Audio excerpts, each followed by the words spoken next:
اللہ تعالیٰ کے کچھ ایسے بندے ہیں جنہوں نے قرآن و حدیث کو پڑھا، سمجھا، اس کے رموز اور اس کے جو اثرات تھے وہ عوام الناس تک علمی طور پر بھی پہنچائے اور روحانی طور پر بھی لوگوں کو اس کا فیض دیا۔ اور میں کافی سارے نام ہیں بزرگان دین کے، صحابہ کے، تابعین کے، تبع تابعین کے، فقہاء کے، اہل بیت کے بھی نام ہیں۔ ان سب ناموں میں سے ایک نام ہے جو دور اول کے اولیاء اللہ ہیں، قرون اولیٰ کے اولیاء ہیں، جنہیں اولیاء اللہ کی صف میں آپ والسابقون الاولون کہہ سکتے ہیں کہ پہلے بہت سارے نام۔ ان میں سے ایک نام ہے حضرت سیدنا علی بن عثمان المعروف داتا گنج بخش علی حجویری رحمۃ اللہ تعالی علیہ کا۔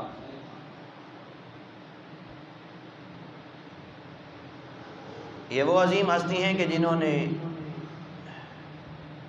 بر صغیر پاک و ہند کے اندر دین اسلام کی شمع کو روشن کیا، لوگوں تک علم نور، علم ہدایت پہنچایا۔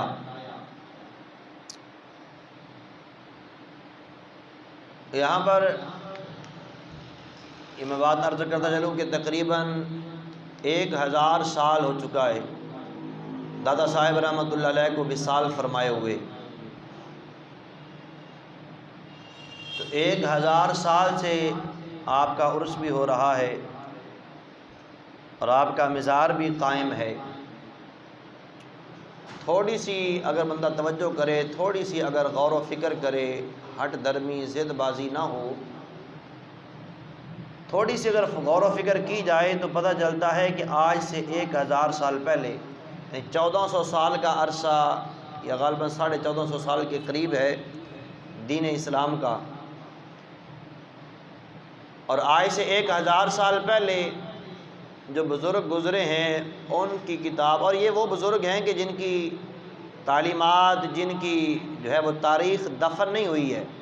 یہ نہیں کہ بزرگ گئے ان کے ساتھ ان کا سارا جو ہے وہ علم بھی اور تاریخ بھی چلی گئی، بلکہ حضرت بابا فرید الدین گنج شکر رحمۃ اللہ علیہ، حضرت سیدنا داتا علی حجویری رحمۃ اللہ علیہ، حضرت سیدنا غوث اعظم رضی اللہ تعالیٰ عنہ، یہ عظیم ہستیاں وہ ہیں کہ جن کے اپنی تحریریں آج بھی موجود ہیں کتابوں کی شکل میں۔ ان کی لکھی ہوئی تحریرات آج بھی ہیں، تعلیمات آج بھی اسی طرح روز روشن کی طرح عیاں ہیں۔ ان کی یہ تعلیمات بتاتی ہیں کہ 1000 سال پہلے بھی روحانیت، پیر و مرشد اور کسی رہبر و رہنما کے ذریعے علم دین حاصل کرنا، سیکھنا، سکھانا، یہ ہمارے بزرگوں کا طریقہ ہے۔ آج لوگ کہتے ہیں جی میں تو ڈائریکٹ جو ہے وہ قرآن سمجھ لیتا ہوں، میں ڈائریکٹ جو ہے وہ قرآن پڑھیں، حدیث پڑھیں، کسی کے پاس جانے کی کوئی ضرورت ہی نہیں ہے۔ یہ ایک الگ موضوع ہے، اگر اس پر گفتگو کریں تو یہ بھی کافی سارا وقت چاہیے۔ لوگ کہتے ہیں جی قرآن و حدیث جو ہے وہ سمجھنے کے لیے کسی امام کی ضرورت نہیں، کسی فقیہ کی ضرورت نہیں، کسی کے پاس جانے کی ضرورت نہیں، بس اللہ نے قرآن دیا ہے، مصطفیٰ کا فرمان موجود ہے، بس پڑھو اور عمل کرتے جاؤ۔ سامعین محترم، فقہاء کرام نے جو ہمیں مسائل استنباط کر کے دیے ہیں یا فقہ کی جو کتابیں لکھی ہیں، انہوں نے اپنے گھر سے مسائل بنا کر نہیں لکھ کر دیے، انہوں نے بھی قرآن و حدیث سے یہ مسئلے اخذ کیے ہیں۔ میں ایک چھوٹی سی مثال عرض کرتا چلوں، اگر ہم میں سے کوئی بندہ اس بات کا دعویٰ کرے جی میں کسی سے جو ہے وہ کچھ بھی نہیں سیکھنا، میں صرف قرآن پڑھوں گا، میں نے جو قرآن کہتا ہے میں نے قرآن کو پڑھنا ہے، جو حدیث کہتی ہے وہ حدیث کو میں نے پڑھنا ہے۔ اب اگر اصل قرآن کسی کے سامنے کھول کے رکھ دیا جائے تو وہ ترجمہ کر لے گا؟ خود قرآن کا ترجمہ نہیں کرے گا، ترجمہ کرنے کے لیے، سیکھنے کے لیے کسی استاد کی ضرورت ہوگی۔ اب وہ جو استاد ہے وہ جیسا بتائے گا شاگرد نے ویسا سمجھنا ہے۔ اسی طرح حدیث پاک کا کسی کا بھی مفہوم لے لیں تو جو استاد سمجھائے گا شاگرد نے وہی سمجھنا ہے۔ اب اس نے ڈائریکٹ قرآن و حدیث سے تو نہیں جناب والا استفادہ کیا، اس نے تو استاد سے حاصل کیا ہے نا، استاد نے جس طرح سمجھایا اس طرح اس کے ذہن میں آیا۔ اگر تیرا استاد، تیرا امام، تیرا مفتی، تیرا محدث، تیرا شیخ الحدیث تجھے قرآن و حدیث کی جو شرح بتائے، جو تشریح بتائے، جو ترجمہ بتائے، اس کو مان لیتا ہے، تو سیدنا امام اعظم امام ابو حنیفہ رحمۃ اللہ تعالیٰ علیہ، جو قرون اولیٰ میں، قرون اولیٰ کے اندر جنہوں نے قرآن حدیث کو پڑھا بھی، سمجھا بھی اور پھر اس پر مسائل استنباط کر کے میں دیے ہیں، ان کا شان تیرے امام سے، تیرے استاد سے، تیرے شیخ الحدیث سے کہیں اعلیٰ و ارفع ہے۔ تو سامعین محترم، یہ ایک فقہ کا مسئلہ، یہ الگ سے ایک بحث اور موضوع ہے۔ تو خیر، میں بات یہ عرض کر رہا تھا کہ 1000 سال پہلے کی تاریخ اور یہ بزرگان دین کی جو کتابیں یہ ہمیں بتاتی ہیں کہ سیدنا داتا علی حجویری رحمۃ اللہ علیہ کی آپ کشف المعجوب کو پڑھیں تو آپ نے یہ نہیں کہا کہ میں نے ڈائریکٹ جو ہے وہ قرآن و حدیث کو پڑھا اور میں اتنا بڑا بزرگ بن گیا، میں نے ڈائریکٹ قرآن و حدیث کو پڑھا اور میں جناب والا یہ سے وہ بن گیا۔ نہیں، آپ نے فرمایا کہ میں استاد کے پاس بھی پڑھا ہوں، میں استاد کے پاس پڑھنے کے بعد اپنے بزرگوں کے قدموں میں بھی بیٹھ کر میں نے طریقت کا فیض بھی لیا ہے، اور پھر بزرگوں کے حکم پر ہی میں لاہور میں آیا ہوں، جو اس وقت ہندوستان کا پورا علاقہ تھا۔ اور آپ فرماتے ہیں جب میں ہندوستان میں آیا تھا اور لاہور آیا تھا، اس وقت تو یہاں زندگی گزارنے کی پوری سہولیات بھی نہیں تھیں۔ آپ حضرات بھی جانتے ہیں کہ آج سے اگر زیادہ نہیں 50 سال پیچھے چلے جائیں یا 30-40 سال پیچھے چلے جائیں، جن لوگوں نے پہلے لاہور کو دیکھا ہے تو 30-40 سال پہلے کا لاہور اور ہے اور آج کا لاہور اور ہے۔ تو 1000 سال پہلے جب داتا صاحب رحمۃ اللہ علیہ تشریف لے کر آئے ہوں گے، اس وقت نقشہ اگر دیکھا جائے تو اس وقت کیا ہوگا؟ بہت ساری سہولیات ایسی تھیں جو اس وقت معدوم تھی، نہیں تھیں۔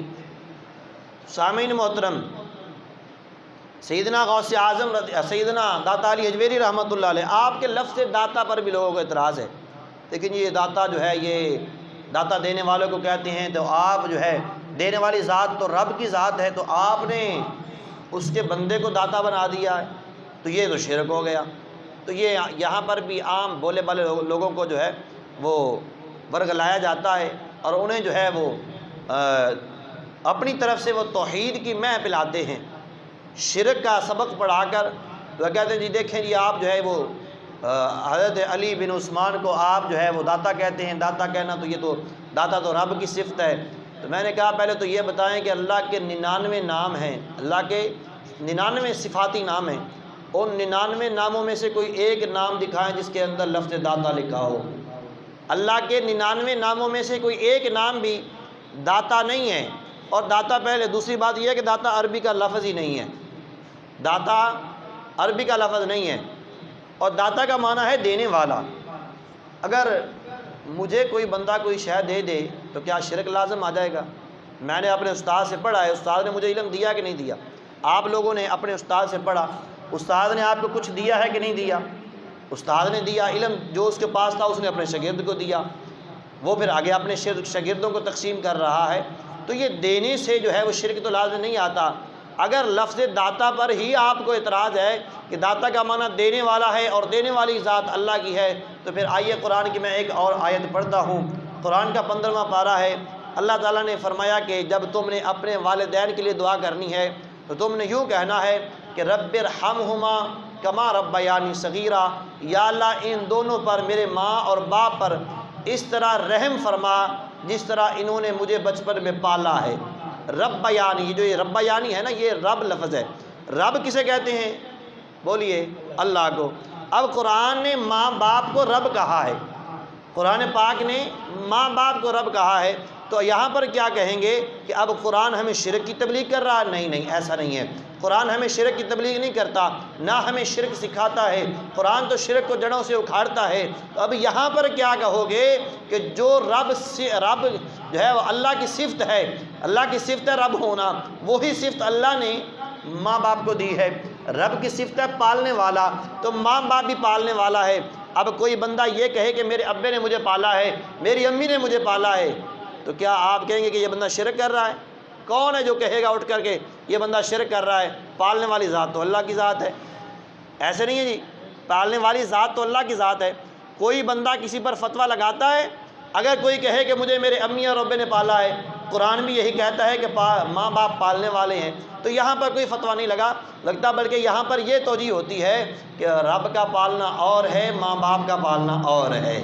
ہاں، رب حقیقی پالنے والا ہے اور ماں باپ مجازی پالنے والے ہیں، رب تعالیٰ کی عطا سے پالنے والے ہیں۔ تو یہاں پر بھی یہی کہا جائے گا، حقیقت میں دینے والی ذات اللہ کی ذات ہی ہے، لیکن اللہ کی عطا سے اس کے بندے اگر کسی کو دے دیں تو اس میں کون سا شرک والی بات ہو جاتی ہے۔ تو سامعین محترم، ٹائم جو ہے وہ بہت قلیل ہے، میں کافی ساری گفتگو کرنا چاہتا ہوں۔ سامعین محترم، داتا صاحب رحمۃ اللہ تعالیٰ علیہ، آپ جو ہے وہ صرف اور صرف یہی نہیں کہ آپ نے آ کر ڈیرا لگایا اور کرامتیں دکھائیں اور بس نہیں، بلکہ داتا صاحب رحمۃ اللہ علیہ جب تشریف لے کر آئے تو آپ نے آ کر پہلے مسجد قائم کی ہے، مسجد قائم کی ہے اور مسجد کے ساتھ مدرسہ قائم کیا ہے۔ آپ نے تعلیم کا آغاز کیا ہے، تعلیم لوگوں کو پڑھی، خود پڑھی ہے اور پھر آگے پڑھائی ہے۔ اگر آپ حضرات داتا صاحب کی جو کتاب ہے کشف المحجوب، اس کو پوری کو پڑھیں شروع سے لے کے آخر تک اور پڑھ کر سمجھیں اس کو، تو سب سے پہلے داتا صاحب کے مزار پر جو ملنگ ہے نا، چرشی باوے، ان کا داخلہ ختم ہو جائے گا اگر اس کو پڑھ کر اس پر عمل کیا جائے۔ دوسری بات یہ ہے کہ عورتوں کا داخلہ بھی منع ہو جائے گا۔ تیسری بات یہ ہے کہ میلوں اور ٹھیلوں کا جو وہاں پر سسٹم چل رہا ہے، یہ بھی داتا صاحب کی تعلیمات میں سے نہیں ہے۔ آپ نے تو علم تقسیم کیا ہے، آپ نے جس قدر جو ہے وہ گہرائی کے اندر جا کر اس کتاب کو لکھا ہے، اگر آپ پڑھیں گے تو پتہ چلتا ہے کہ داتا صاحب کسی عام شخصیت کا نام نہیں ہے، یہ بہت بڑی علمی شخصیت کا نام ہے۔ داتا صاحب فرماتے ہیں کہ میرا کسی عام گھرانے سے تعلق نہیں ہے، میرا تعلق سید گھرانے سے ہے، سادات سے ہے۔ جب میں علم پڑھتا ہوں، پڑھاتا ہوں، تو پھر وہ کون ہے جو کہتا ہے کہ علم کے بغیر جو ہے وہ میں رب تک پہنچ جاؤں گا؟ نہیں، ایسا نہیں ہو سکتا۔ بلکہ داتا صاحب رحمۃ اللہ علیہ، آپ کی تعلیمات، آپ کی جو کشف المحجوب کو اگر پڑھا جائے تو یہ سارے کے سارے جتنے بھی اخرافات ہو رہے ہیں، غلط کام ہو رہے ہیں، یہ بزرگوں کی تعلیمات نہیں ہیں۔ وہاں پر جائیں جی، داتا صاحب کے مزار پر جو گئے ہیں وہ جانتے ہیں کہ وہ ایک بندہ کھڑا ہوتا ہے، وہ جی پھولوں کا ہار اٹھا کر دیکھتا ہے جی فلاں بندے نے کاٹن پہنی ہوئی ہے، لٹھا پہنا ہوا ہے، صاف ستھرا بڑا ٹھاٹ باٹ والا، اس کے گلے میں ڈال دیتا ہے۔ اب ڈال کے اس کے منہ کی طرف دیکھ رہا ہوتا ہے کہ اس کے گلے میں جو میں نے ہار ڈالا ہے اٹھایا وہاں سے ہے، اور اس کے گلے میں جو ڈالا ہے تو یہ بندہ مجھے اس کے بدلے میں کوئی 400-500 روپے دے۔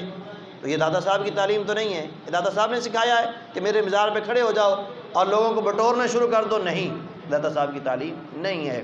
اور یہ بھی داتا صاحب کی تعلیم نہیں ہے۔ ناراض نہ ہونا کہ داتا صاحب نے کہیں بھی کشف المحجوب میں یہ نہیں لکھا کہ میرے مرنے کے بعد میرے مزار کو تم نے جو ہے وہ سندل کے ساتھ تم نے جو ہے وہ اس کا غسل دینا ہے، نہیں۔ اگر سادہ پانی سے دھو دیا جائے اور مزار کو غسل دے دیا جائے تو پھر بھی کوئی جو ہے وہ بعید نہیں ہے، لیکن محبت کے اندر کر لیں تو اس میں گناہ نہیں ہے۔ بہرحال میں یہ بات عرض کرنا چاہتا ہوں کہ داتا صاحب رحمۃ اللہ تعالیٰ علیہ، آپ نے بڑی جناب تفصیل کے ساتھ کئی موضوعوں پر بات کی ہے کشف المحجوب کے اندر۔ سب سے پہلی جو آپ نے بات کی ہے وہ یہ کہ آپ نے جو ہے وہ اسبات علم کا باب باندھا ہے۔ سب سے پہلے آپ نے فرمایا کہ اسبات علم جو ہے یہ ضروری ہے، سب سے پہلی بات علم کا ہونا ضروری ہے، اور آپ نے وہاں پر آیت مبارکہ سے آغاز کیا، انما یخشی اللہ من عبادہ العلماء، فرمایا کہ علماء وہ ہیں جو اللہ سے ڈرنے والے ہیں، اللہ سے، اللہ کے بندوں میں سے علماء ہیں جو اللہ سے ڈرتے ہیں۔ اور آگے پھر علم کی فضائل بیان فرمائے، اور پھر فرمایا کہ علم پر بات کی، عمل پر بات کی، آپ نے فقر پر بات کی۔ اور سامعین محترم، علم کا جو ہے وہ باب آپ نے جب بیان کیا تو اس کے اندر آپ نے یہ لکھا ہے، آپ نے فرمایا صرف علم سیکھ لینا اور اس پر عمل نہ کرنا یہ بھی نیری جہالت ہے، اور فرمایا کہ عمل شروع کر دینا اور علم نہ سیکھنا وہ بندہ بھی جو ہے وہ کسی راہ راست پر نہیں جا سکتا ہے۔ میں جو علم سیکھے اور اس پر عمل نہ کرے اس کی مثال دی داتا صاحب نے۔ آپ نے فرمایا کہ جو بندہ علم سیکھتا ہے اور علم سیکھنے کے بعد اس پر عمل نہیں کرتا، علم سیکھتا ہے لیکن اس پر عمل نہیں کرتا، فرمایا اس گدھے کی طرح ہے جو گدھا چکی کے ارد گرد گھومتا ہے۔ پرانے زمانے میں چکیاں جو ہے وہ گدھے اور بیل پر چلتی تھی، جس طرح وہ چارہ کاٹنے والی مشین چلتی ہے، تو فرمایا کہ جس طرح وہ گدھا چکی کے ارد گرد جو ہے وہ چکر لگا رہا ہے، سفر تو وہ طے کرتا چلا جا رہا ہے لیکن کسی منزل پر پہنچتا نہیں ہے۔ 1 گھنٹہ وہ چکی کے اندر گھومتا رہا لیکن پھر وہیں کا وہیں ہے۔ تو فرمایا جس نے علم سیکھا اور اس پر عمل نہ کیا، تو فرمایا وہ بندہ اس گدھے کی طرح ہے جو چکی کے گرد گھومتا ہے۔ اور فرمایا کہ علم سیکھنا اور اس پر عمل نہ کرنا، اس کے بارے میں بھی آپ نے حدیث پاک لائے ہیں۔ اور اس حدیث پاک فرمایا کہ کچھ لوگ ایسے ہیں جو علم حاصل کرتے ہیں اس پر عمل نہیں کرتے، اور کچھ عمل کرتے ہیں اور علم حاصل نہیں کرتے۔ تو فرمایا کہ جو علم حاصل کرتے ہیں اور اس پر عمل نہیں کرتے ہیں، اس کے بارے میں حدیث پاک آپ نے وہاں پر نقل فرمائی، میں اللہم انی اعوذ بکا من علم لا ينفع، فرمایا ایسے علم سے میں اللہ کی پناہ مانگتا ہوں جو مجھے فائدہ نہ دے، جو فائدہ نہ دے، ایسے علم سے اللہ کی پناہ مانگتا ہوں۔ تو سامعین محترم، سیدنا غوث اعظم سیدنا داتا علی حجویری رحمۃ اللہ تعالی علیہ، آپ نے پہلے علم کا باب باندھا، علم کے فضائل، علم کی جناب والا مثالیں دینے کے بعد آپ نے آگے فرمایا جب تم علم سیکھ لو، علم تمہارے پاس آ جائے، اور آگے یہ بھی فرمایا کہ بغیر علم کے جو ہے وہ عمل کرنا، عبادت کرنا، تقوی، پرہیزگاری اختیار کرنا، یہ نیری جہالت ہے۔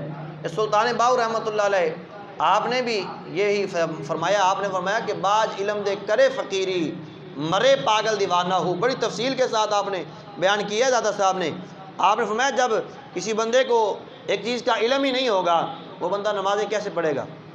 بلکہ یہی آپ نے شروع کے اندر آپ نے فرمایا کہ اگر ایک بندے نے نماز پڑھنی ہے، نماز کے حوالے سے اسے طہارت کا پتہ نہیں ہے، پاکیزگی حاصل کرنے کا طریقہ اسے نہیں آتا، اس نے پاکیزگی کے مسائل جو ہے وہ حاصل نہیں کیے ہیں، نہیں سیکھے ہیں، اور اسے پانی کا پتہ نہیں ہے کہ پاک پانی کون سا ہوتا ہے، ناپاک پانی کون سا ہوتا ہے، اس کے وضو کے فرائض کا پتہ نہیں ہے، غسل کے فرائض کا پتہ نہیں ہے، اور پھر اسے نماز کے ارکان کا پتہ نہیں ہے، نماز کی شرائط کا پتہ نہیں ہے، اور نماز کے اندر فرائض و واجبات جو آتے ہیں ان کا پتہ نہیں ہے، تو فرمایا وہ کس طرح تعین کرے گا اور کس طرح اپنی عبادت کے اوپر جو ہے وہ ثواب کی امید رکھے گا؟ یہ دادا صاحب رحمۃ اللہ علیہ نے لکھا ہے۔ آپ نے فرمایا علم جو ہے وہ بہت ضروری ہے عمل کرنے کے لیے۔ تو آگے فرمایا جب تم علم سیکھ لو، تو علم سیکھنے کے بعد تم نے کیا کرنا ہے؟ فرمایا پھر تم نے جو ہے علم کے بعد عمل کرنا ہے۔ علم پر جب عمل ہو جائے گا، عمل جو ہے وہ تم نے ایسے فرضی کارروائی پورے کرتے ہوئے نہیں کرنا ہے، بلکہ عمل جب کرنا ہے تو تم نے عشق کے ساتھ کرنا ہے۔ علم سیکھنے کے بعد کیا کرنا ہے جی؟ فرمایا عشق کرنا ہے۔ علم سیکھنے کے بعد عشق کرنا ہے۔ عبادت جو بھی ہوتی ہے وہ عشق سے ہوتی ہے، پیار سے ہوتی ہے، محبت سے ہوتی ہے۔ میں اگر یہ نہ ہو کہ جو ہے وہ تم یہاں کھڑے ہو میں ابھی جو ہے نماز پڑھ کے آیا، یہ کام نہیں۔ نماز پڑھنی ہے تو نماز سے پہلے تمہارے دل کے اندر اللہ اور اس کے پیارے رسول صلی اللہ علیہ وسلم کی محبت اور اس کا عشق ہونا چاہیے۔ میں پھر جب تم علم سیکھو گے، علم بھی تمہیں فائدہ دے گا۔ نماز پڑھو گے، نماز پڑھنے کا بھی تمہیں مزہ آئے گا۔ قرآن پڑھو گے، قرآن پڑھنے کا بھی مزہ آئے گا۔ حدیث پاک پڑھو گے، حدیث پاک پڑھنے کا بھی تمہیں مزہ آئے گا۔ وہاں پر آپ نے ایک مثال دی، حضرت عبداللہ ابن مبارک جو تبع تابعین میں سے ہیں غالباً، عبداللہ بن مبارک رضی اللہ تعالیٰ عنہ آپ کی مثال دیتے ہیں۔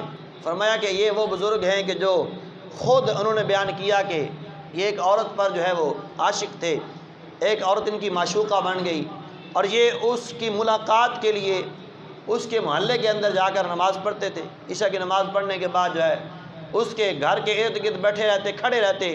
وہ رات کے وقت جو ہے کسی بھی پہر میں مکان کی چھت پر آتی اور آ کر ایک یا دو باتیں کرتی اور چلی جاتی، تو ان کے دل پر کوئی بھی تنگی نہ آتی، کوئی پریشانی نہ آتی کہ میں ساری رات بیٹھا رہا اور یہ آئی ہے اور 1 منٹ کے لیے مجھے ٹائم دیا ہے اور چلی گئی ہے۔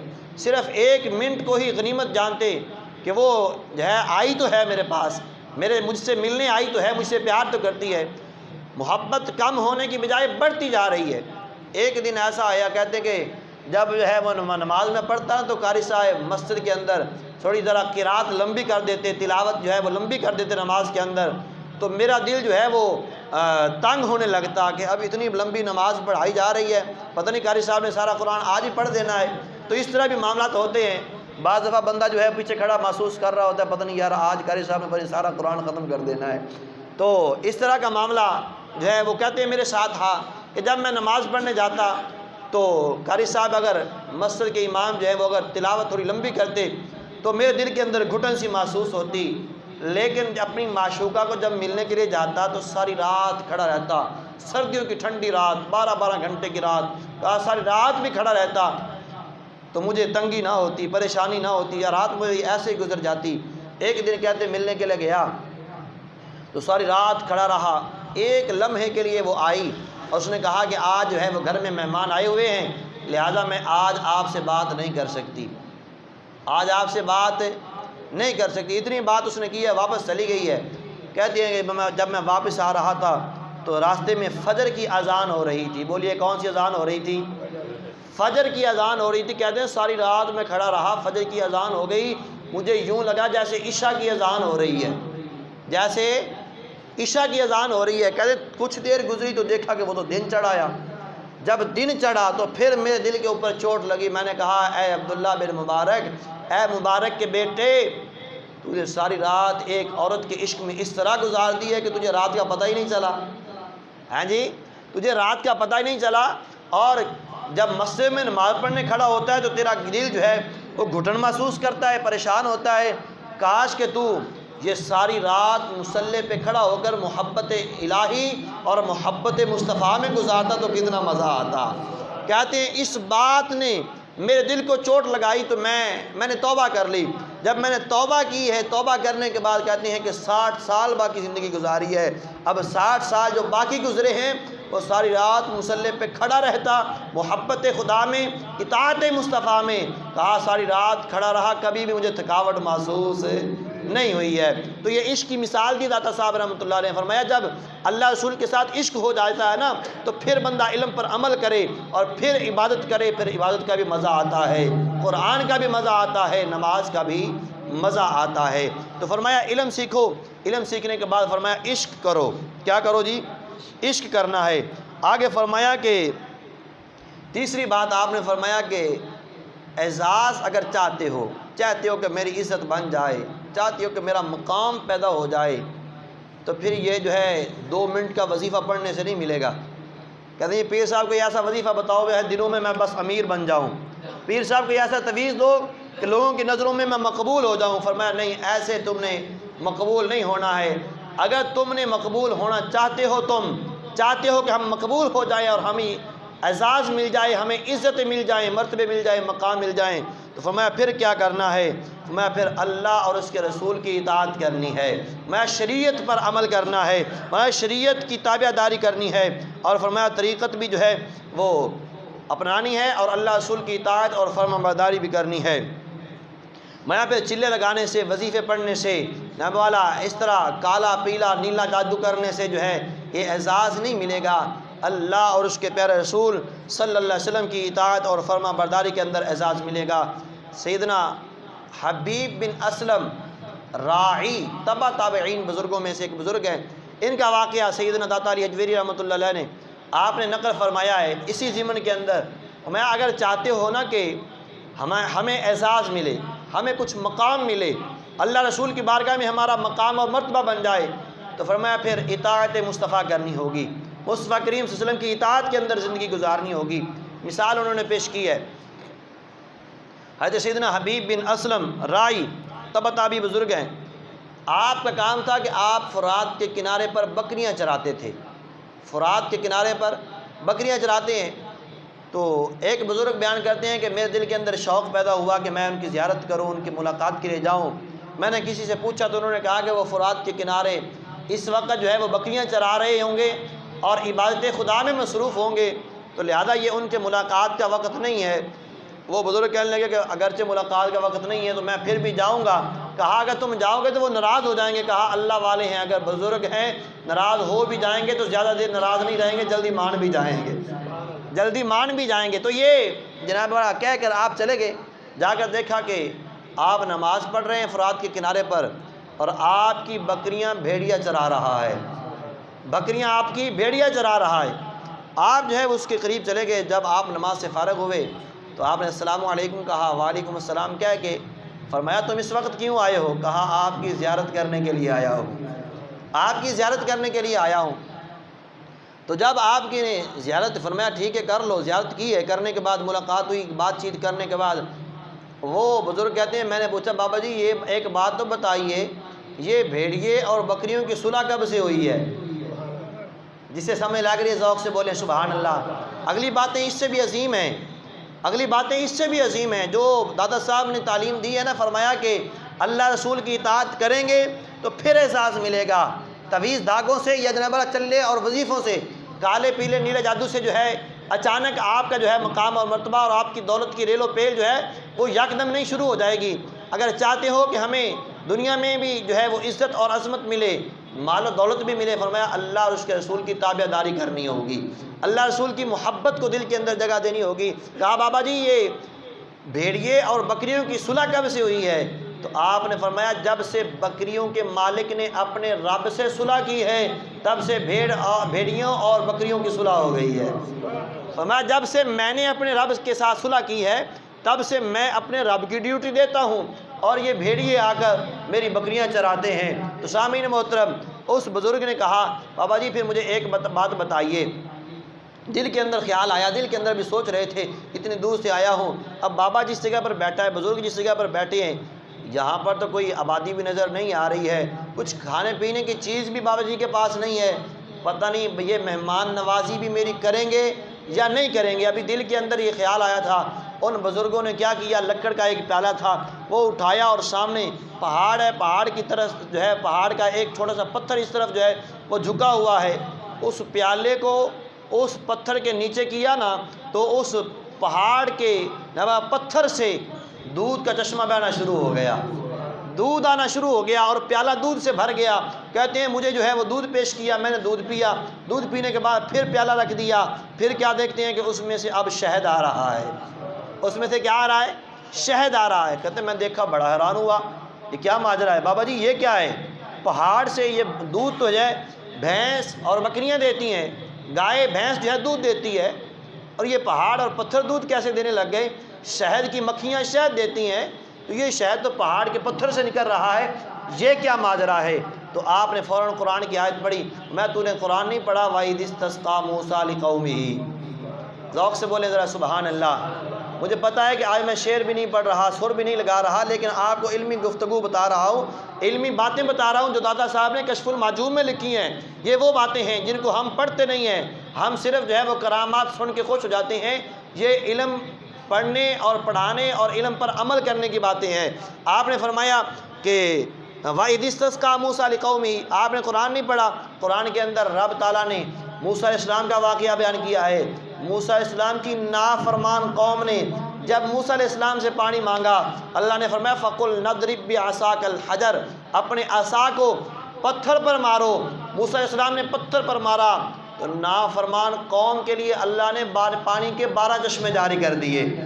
تو فرمایا اگر وہ لوگ جو اللہ کی نافرمانی کرتے ہیں وہ اگر پانی مانگے رب سے، رب تعالیٰ ان کے لیے پتھروں سے پانی کے 12 چشمے جاری کر سکتا ہے، تو ہم تو اس کے پیارے محبوب کے غلام ہیں، ہم تو اس کے پیارے محبوب کے غلام ہیں اور اس کے محبوب کی اطاعت اور فرما برداری اور محبت میں زندگی گزار رہے ہیں۔ اگر ہم جو ہے ان پتھروں سے دودھ اور شہد مانگے، اللہ ہمیں کیوں نہیں عطا فرمائے گا؟ تو سامعین محترم آپ فرماتے ہیں کہ وہ بزرگ کہتے ہیں کہ میں نے کہا بابا جی مجھے ذرا کچھ نصیحت کیجئے، مجھے کچھ نصیحت کیجئے، میں کیا کروں؟ فرمایا تمہیں نصیحت یہ کہتا ہوں کہ لا تجعل قلبک صندوق الحرص وبطنک وعاء الحرام، فرمایا کہ تجھے میری نصیحت یہ ہے کہ اپنے جو ہے فرمایا دل کا جو تمہارا کوٹری ہے، دل کی جو کوٹری ہے، اس کو حرص نہیں بنانا ہے، اس کے اندر حرص کو جگہ نہیں دینی ہے، اور فرمایا کہ وبطنک وعاء الحرام، اور اپنے پیٹ کو حرام کی گٹھڑی نہیں بنانا، بس یہ 2 کام نہ کرنا، اللہ تعالیٰ تجھے بھی عزتیں اور عظمتیں عطا فرما دے گا۔ سامعین محترم یہ ساری نبی پاک صلی اللہ علیہ وسلم کی تعلیمات ہیں۔ دادا صاحب رحمۃ اللہ علیہ ٹائم جو ہے وہ پورا ہو گیا، کافی ساری جو ہے وہ ابھی معلومات رہتی تھی جو کہ آپ حضرات تک پہنچانے کا ارادہ تھا کہ بزرگان دین نے جو ہے وہ علم بانٹا ہے اور علم کے ساتھ جو ہے وہ لوگوں کو عمل بھی کروایا ہے، صرف اور صرف کرامات دکھا کر لوگوں کو مسلمان نہیں کیا بلکہ علم دین پڑھایا بھی ہے۔ ایک میں بات چاہے ٹائم کافی اوپر ہو گیا، ایک بات میں کر کے بات ختم کرنا چاہتا ہوں کہ آپ جو ہے وہ جا رہے تھے اور آپ کا یہ طرز عمل تھا کہ آپ سر کے بال اکثر منڈوا کر رکھتے تھے، یعنی ٹینڈ کروا کے رکھتے تھے۔ تو ایک مرتبہ دریا کے اندر آپ کو سفر کا جو ہے موقع آیا کہ آپ کشتی میں سوار ہو رہے تھے، تو اس کشتی کے اندر کچھ نوجوان تھے جن کے اوپر جوانی کی جو ہے وہ بھوت سوار تھا۔ آپ بھی اسی کشتی میں سوار ہو گئے۔ کچھ سفر ابھی ہوا تھا کہ آپ نے سر سے کپڑا اتارا، جو پگڑی تھی یا امامہ تھا یا جناب والا ٹوپی تھی، آپ نے سر کو جب ننگا کیا نا تو نوجوان دیکھ کر ہنسنا شروع ہو گئے۔ نوجوانوں نے مذاق اڑانا شروع کر دیا، بلکہ بعض علماء نے بھی لکھا ہے کہ انہوں نے کچھ گٹھلیاں بھی ماری آپ کے سر مبارک میں، اور مار کے ہنسنا شروع ہو گئے۔ جو ہے وہ جس طرح مذاق اڑاتے ہیں مذاق اڑا رہے ہیں، اور آپ کے سر میں جو ہے سر کو دیکھ کر ہنس رہے ہیں۔ جو مرید تھے انہیں بڑا غصہ آیا، انہوں نے کہا بابا جی ان کے لیے کوئی بد دعا کیجیے، یہ جو ہے آپ کا مذاق اڑا رہے ہیں، آپ کے ساتھ بدتمیزی کر رہے ہیں، ان کے لیے کوئی بد دعا کیجیے۔ آپ نے فرمایا کر دوں؟ کہنے لگا کر دو۔ آپ نے دعا کے لیے ہاتھ اٹھائے، کہا یا اللہ یہ نوجوان جس طرح ہنس رہے ہیں نا، انہیں ہمیشہ ہنستے ہی رکھنا۔ جسے سمجھ لگی ہے ذوق سے بولے سبحان اللہ۔ یا اللہ جس طرح یہ نوجوان ہنس رہے ہیں نا، انہیں ہمیشہ ہنستے رکھنا۔ آپ فرماتے ہیں وہ مرید حیران ہو گیا، اس نے کہا جی ان کے غرق ہونے کی دعا کرنی تھی، کہ اللہ کرے یہ ڈوب جاتے، مر جاتے، یہ آپ کو تنگ کر رہے ہیں، یہ ختم ہو جاتے، ہم نے تو اس کے لیے کہا تھا۔ آپ نے کہا جس طرح ہنس رہے ہیں ایسے ہنستے ہی رہیں۔ آپ کی دعا کا اثر یہ ہوا، آپ جب کشتی سے باہر نکلے نا تو وہ نوجوان سارے کے سارے آپ کے قدموں میں پڑ گئے، کہنے لگے جی بابا جی ہم نے آپ کے ساتھ بدتمیزی کی ہے، گستاخی کی ہے، ہمیں معاف کر دیجئے۔ آپ نے فرمایا ایک شرط پہ معاف کروں گا۔ ذوق سے بولے سبحان اللہ۔ میں ایک شرط پہ معاف کروں گا۔ کہا وہ کون سی ہے؟ فرمایا روزانہ میرے پاس تمہیں آ کر علم دین پڑھنا ہوگا، روزانہ میرے پاس آیا کرو گے، علم دین پڑھو گے۔ انہوں نے کہا ہم آئیں گے، آپ کے پاس علم دین پڑھیں گے۔ علماء فرماتے ہیں کہ وہ نوجوان جتنے بھی تھے وہ سارے کے سارے آپ کی نگاہ ولایت سے فیض یاب ایسے ہوئے کہ آپ کے پاس علم دین بھی پڑھنے آتے، اور وہ سارے کے سارے کوئی شیخ الحدیث بن گیا، کوئی شیخ القرآن بن گیا۔ وہ مرید حیران ہوئے، کہنے لگے جی ہم تو یہ سمجھ رہے تھے کہ یہ ڈوب کر مر جائیں گے، آپ کی دعا کا اثر یہ ہوا ہے کہ یہ ہمیشہ ہمیشہ کے لیے دین کے بن کے رہ گئے ہیں۔ سامعین محترم، یہ ہے بزرگان دین کی تعلیمات۔ بزرگان دین کی یہ تعلیم نہیں ہے جو کچھ آج ہم لوگوں نے بنا لیا، ان کے آراس کریں اور اس کے اندر جو ہے وہ ایسا کام نہ ہو جو غیر شرعی ہو۔ بزرگان دین کی تعلیمات پر عمل کیا جائے، ان کی تعلیمات جو ہیں ان کو سراہا جائے اور ان کے زیادہ سے زیادہ اثار ثواب کیا جائے۔ اللہ تعالی ہم سب کو عمل کی توفیق نصیب فرمائے، اور بزرگان دین اولیاء اللہ کی محبت اور صحبت اللہ تعالی ہم سب کو نصیب فرمائے۔ آمین و